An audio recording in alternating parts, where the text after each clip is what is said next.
E fala galera do YouTube, vou ensinar vocês a como jogar no Facebook. Primeiro, vocês abrem o seu Facebook. Abre o seu Facebook.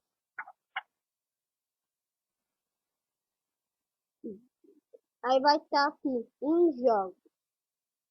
Coloque em jogos.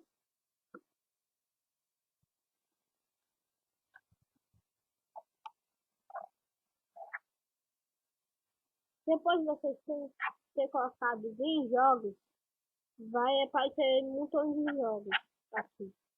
E galera, esses jogos instantâneos são aqueles jogos que você pode jogar no celular e também no computador. Então vou escolher aqui. Vou escolher colocar isso aqui.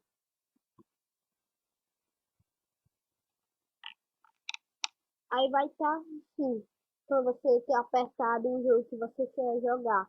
Aí vai ter jogar no Camerão ou jogar agora. Você aperta em jogar agora.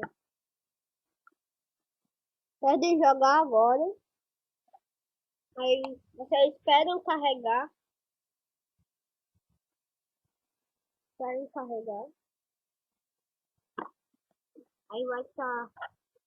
Isso vai estar carregando. Pegar.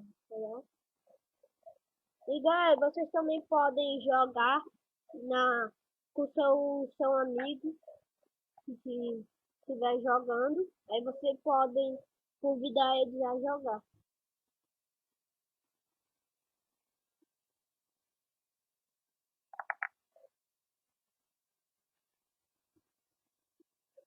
Tá carregando aqui. Eu ainda tá carregando.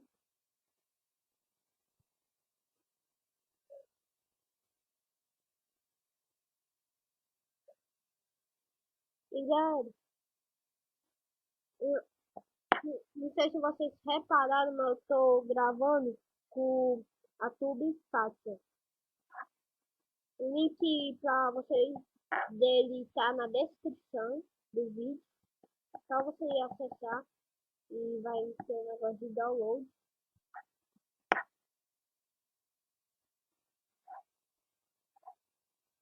Não, vai ficar aqui.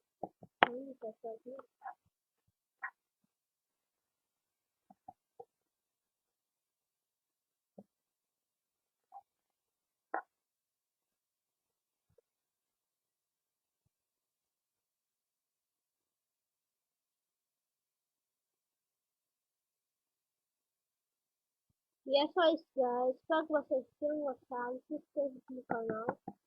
Deixa eu gostei. Falou. Falou. Tchau.